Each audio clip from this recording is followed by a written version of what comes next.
Welcome to this video, round 10 of the candidates tournament. It's a long tournament, isn't it? Round 10. And we have still got, including this 10th round, 5 to go. Yeah, Arnold is leading quite clearly, but still, people behind that can still, yeah, there is some tension left. Let's see this game. Svidler Kramnik's on 50%, but he has lost horribly yesterday against no, not yesterday. There was a rest day, but he lost in the round before that to Kayakin. Svidler is on -1, not in great shape. He had a big up and down tournament. Let's see what happens here. Kramnik playing d4, no surprise, and Svidler playing f5. Yeah, not a real surprise. He had played it before against Mamedyarov, getting away from his Grunfeld. Yeah, it wasn't just a one game kind of idea. He had prepared it, obviously, in a more detailed fashion, now giving it a go against Kramnik.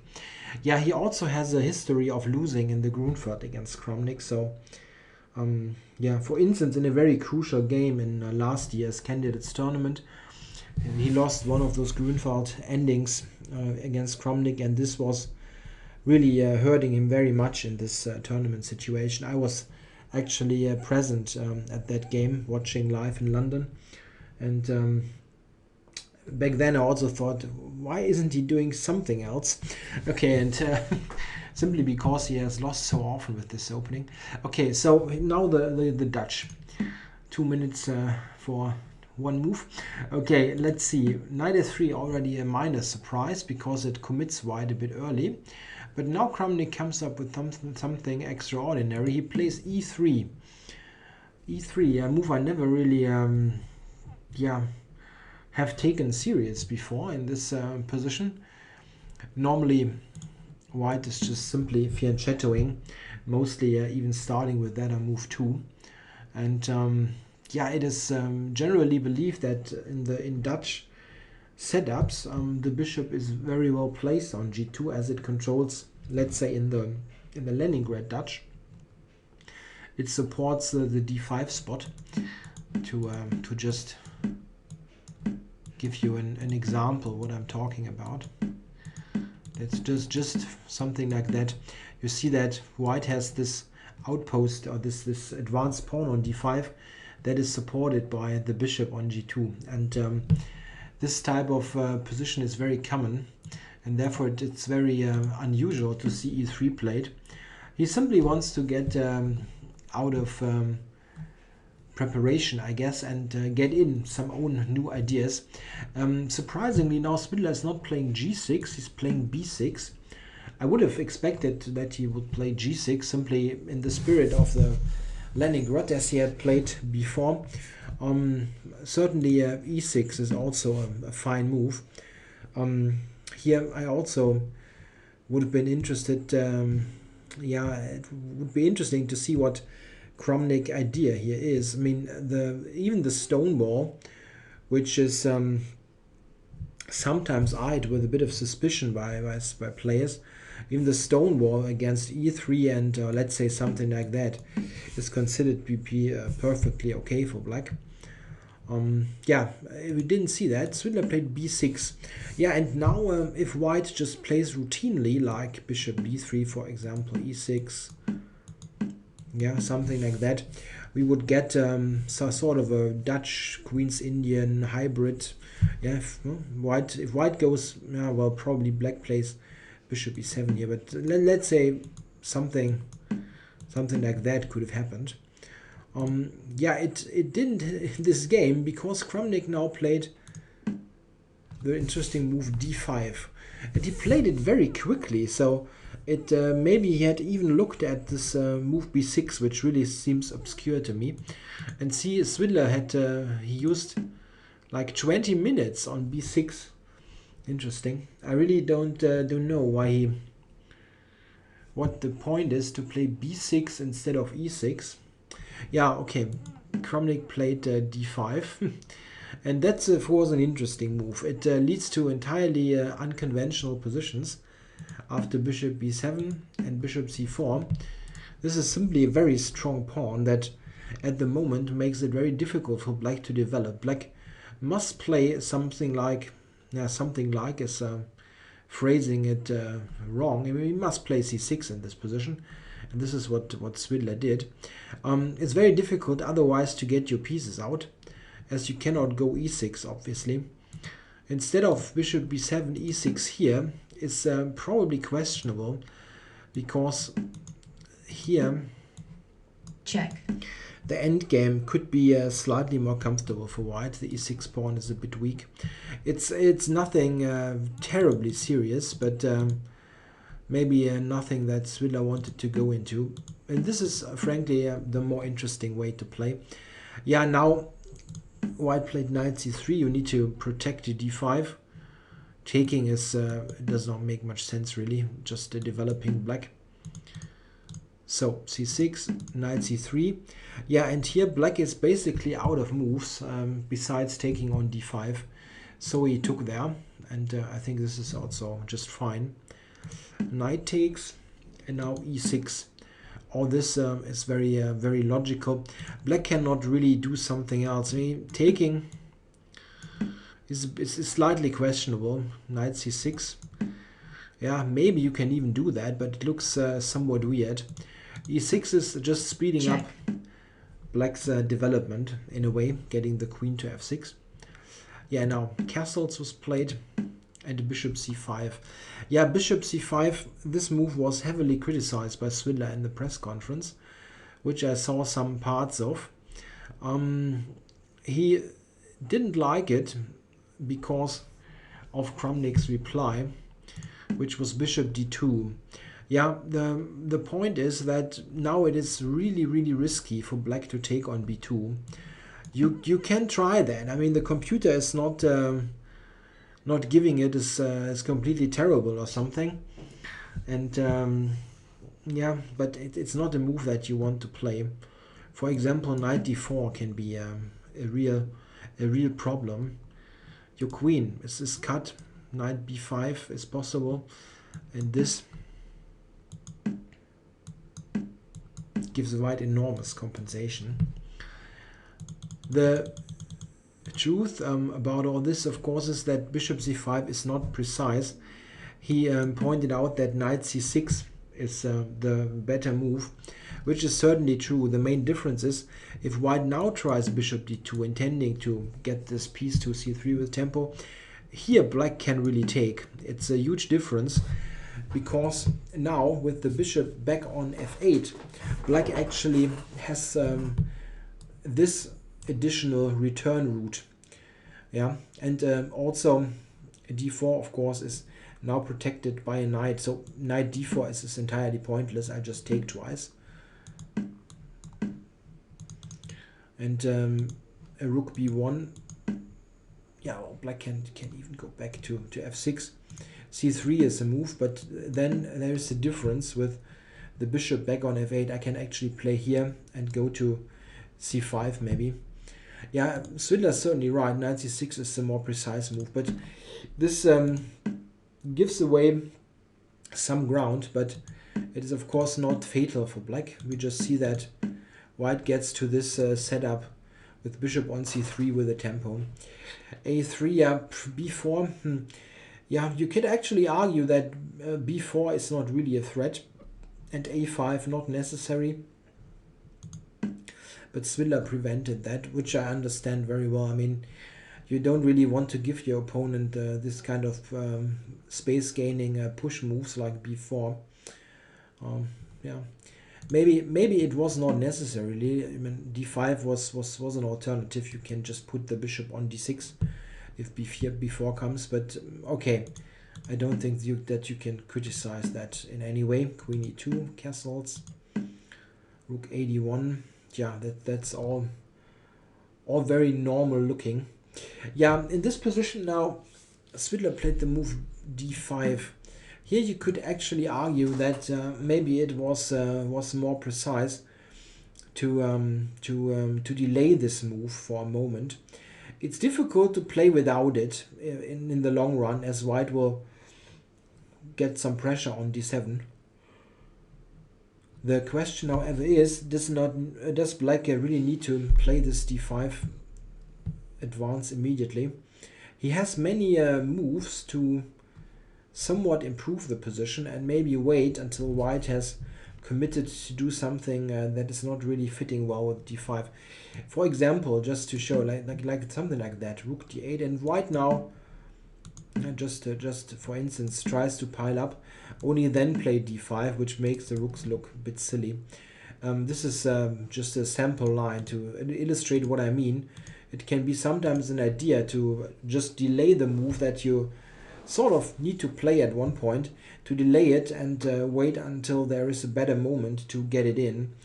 What black is in the long run also a bit afraid of is probably the move e4, opening up the position in the center, and this is also a reason why d5 is a move that you probably want to get in at some point. Okay, played it immediately.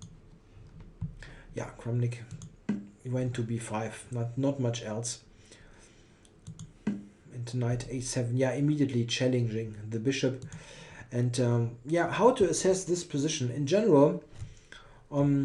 If you look at this, I think it's a big difference if you look at this position from a human eye, with a human eye, or if you just look at a computer evaluation. This is a pretty typical type of position where the humans use the situation a bit differently than a computer.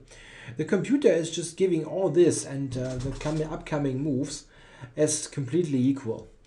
Maybe that's true. Maybe that's true. The computers are so strong nowadays that they are right, obviously, in almost all cases. But one thing that black always needs to be aware of, and why the position is in a practical game in a way somewhat tricky for black, is that he has played so many pawn moves and has some weaknesses in the position.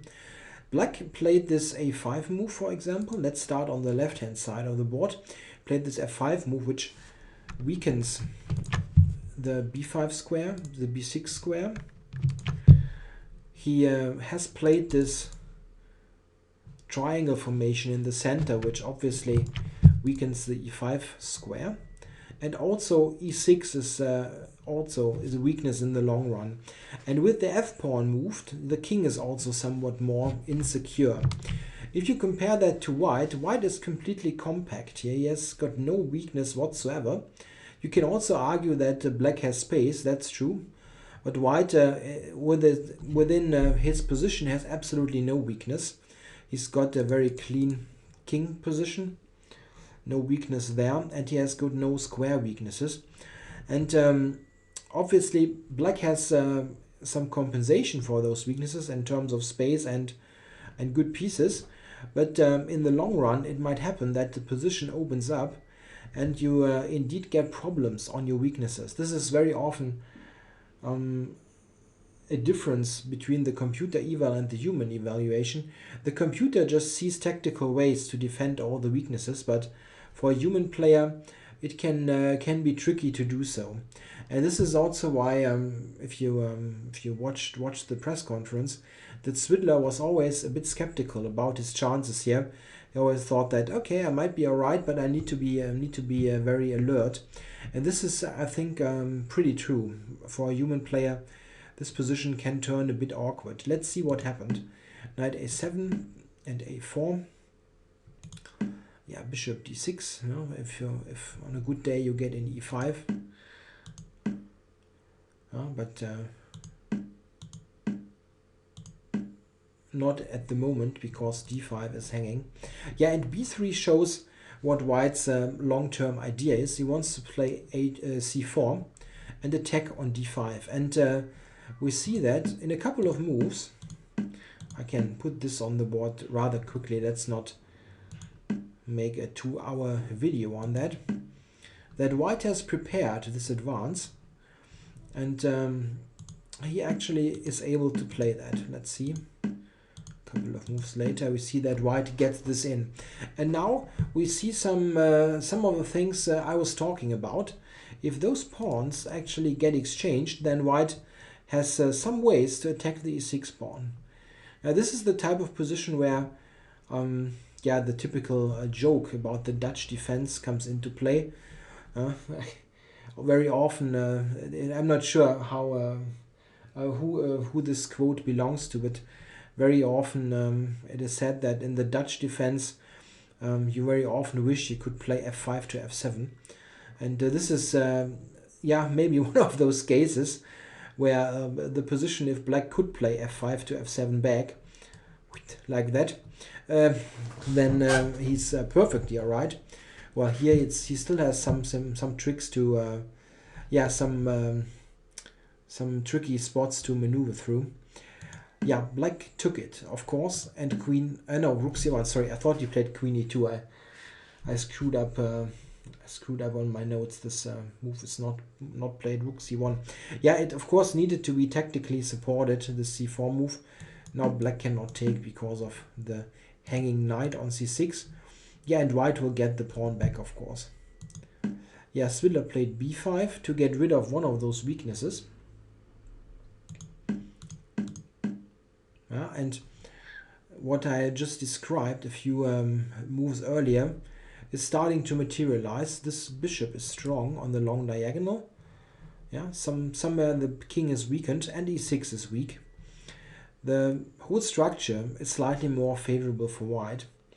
And we see in the next couple of moves, which I think are pretty much best play. I don't really think you can improve very much on these moves. Knight d5, queen to c2. Yeah, b3 was hanging. Bishop to d6. Yeah, probably want to fight against the knight on e5, which went to c6. Now Svidler played knight to b6. Yeah, this position is the critical one in the game, and as mentioned, my general assessment would be that white is slightly better, and this was also the general statement in the press conference by both players. They agreed that white is slightly better. Black should hold, probably the type of position which you probably will never win against the computer, because it defends the weaknesses that you have, like e6, g6, all these slight weaknesses. Also a5 is a bit more weak than b3. They can probably be defended by a machine, but in a practical game it's tricky. Yeah, for example, if white now would have played knight to d4, which seems to be the best move, then probably queen d7 is going to be played and rook c6. Yeah, and this is not very pleasant to play for black. They both agreed that it would have been a somewhat tedious defense, but black has chances and ideas still. Let's say here knight b5. At first it looks very strong, attacking the bishop. Black has a good defense with rook c8. Yeah, just a possible variation that can lead to some funny complications. Yeah, white would have been slightly better here after knight d4. Okay, here Kramnik, he had 15 minutes left. They were both about on equal time. Here Kramnik, after short thought, played rook to d4.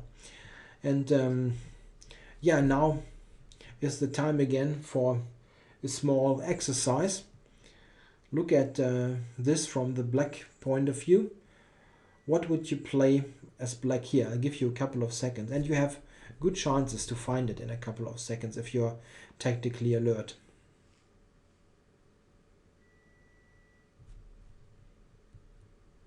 Yeah, if you cannot believe that Kramnik actually allowed that, you're in good company. I know that I was very much shocked myself, because Svidler now can simply take on h2. Check. And this is what he did.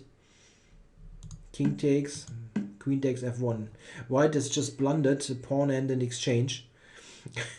very uncharacteristic of Kramnik's normal play, let's say, but not too uncharacteristic of his play in this tournament. He had played quite a number of blunders already. I mean, real blunders, not like inaccuracies. And this is really he's just committing far too many big mistakes to be a contender for the win in this tournament. So yeah, he simply blundered this material, and yeah, well, Svidler took it, and now it's a question of precise play to convert. Kramnik played Queen c3. I need to show you one thing. This is important actually. Kramnik said in the press conference that he actually believed when he played Rook d4 that he was winning. And this is actually quite true. If Black cannot take on h2, Black would be in quite some trouble. At first I couldn't really believe that, but I had a look at this also with engine support. Yeah, Black really has no other good move here. I mean, it's not really important because you can take on h2, but Kramnik was right. If Black must play something else here, or somehow this capture wouldn't be allowed, then White is in very good shape. Let's say Black, you need to move the bishop probably. We go back, and then there's probably Rook a1 to attack a5, or Rook c1. White is much better. But okay, it's pointless. Check. He can just take, and did so. Yeah, and here White can only try to hope for a miracle, really. He played Queen c3, looking obviously towards the only hope, the g7 square, delivering a mate. Yeah, knight a5 was also possible, taking it, which at first is not even so terribly badly assessed by the computer, but it's still probably just a loss, like Rook c8. Yeah, this is very, very annoying now. You must play knight c6. It's the only playable move. If you move the queen, there is even queen to b1, intending Rook c2, and Black is on the attack. And yeah, knight c6 is a move you really don't want to play, getting into a kind of a self pin. And it is almost a certain win for Black. Let's say he plays a good prophylactic move, getting out of the checks, and then he will return with the queen at some point. It's really just an exchange. White can try to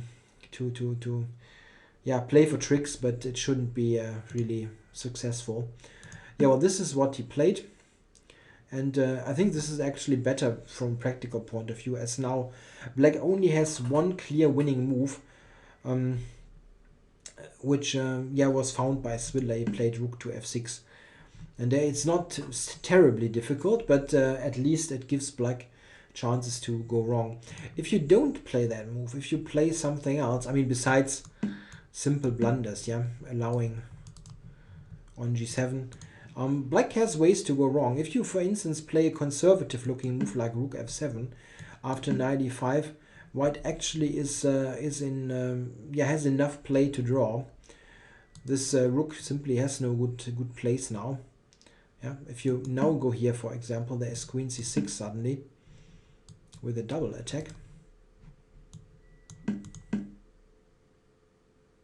Well, that's not great really. Black lacks coordination. But okay, well, Rook f6, it is there and was played. Rook f6, knight e5. Yeah, and here the simplest is to take on f2. This is what Svidler did, just taking it. But White was lost. In any case, it's really just hoping for a miracle. Rook f4, Queen e2, and Queen d4. Yeah, now the final stage is happening. This Rook is introduced into play as well, and after Rook g3, there are multiple ways to win.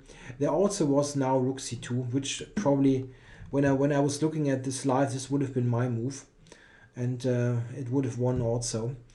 One point being knight d7, Rook b2. Check. First you think Black has blundered something back, but Check. you have this Check. way to get into a very comfortable king and pawn endgame. Yeah, well, rook c2 also a winner. Svidler played f4, and after that Kramnik resigned the game. It's there's simply no move anymore, and well, you're down material and you don't have a move. That's really a bit much.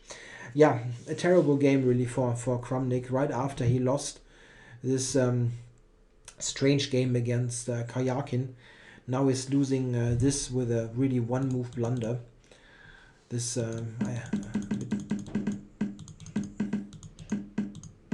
Check. this move. Yeah, well, this is a type of blunder that is, I guess, attributed to the fact that the queen is on a somewhat unusual spot on b5, and you really only are focused on the left hand side of the board. Probably this is why bishop h2 is even a move that you can. I'm not trying to find an apology or anything. You should definitely see it, but this is probably a reason why this is a somewhat untypical move, this capture on h2. Okay, what does this mean for the tournament standings and the chances of the players? Yeah, Kramnik is now on -1. And yeah, is he out of it? Yeah, I would say 99% yes. The only absolutely minuscule chance would be the next round, where he has got white against Anand. If he would win this game, just for argument's sake, then, well, still he's only on 50% then, but Anand would be back on +2, and, well, okay, you can sort of imagine a scenario where Kramnik winning another game, Anand losing. Yeah, and Anand Kramnik would have the better tiebreak compared to Vichy if he would win the direct game, but Kramnik really seems to be in a terrible shape. I mean, this is very untypical, blundering those one movers. And yeah, I really don't see him winning this game. Maybe if he can get in some great preparation, it can happen. Sometimes players really walk onto this kind of landmines that have been prepared, and then you just win the game automatically without really yeah, needing any great form, so to say, if you just need to reproduce your analysis. This can always happen, but it's not very likely to happen. Anand looks really stable, so I don't really see that happening. As for Svidler, I actually believe that he has slight chances now, very slight. I know he's only on 50%, but he's got a game still against Anand in the last round with black, admittedly, which is not ideal. But Svidler at least can imagine some scenario where he wins one of the next 3 games, Anand may be drawing all of them, and then in the last round, if he's trailing Anand only by 1 point, he could actually overtake him by just a win. Just a win. Not easy, but it's certainly a possibility to imagine that. And yeah, then this tiebreak with the direct results come into effect, and with this win, Svidler would have the better tiebreak compared to Anand. Yeah, well, all theory, all speculation. We need to see what happens in the next couple of rounds. Yeah, I hope you enjoyed the coverage for this game. Thanks for watching.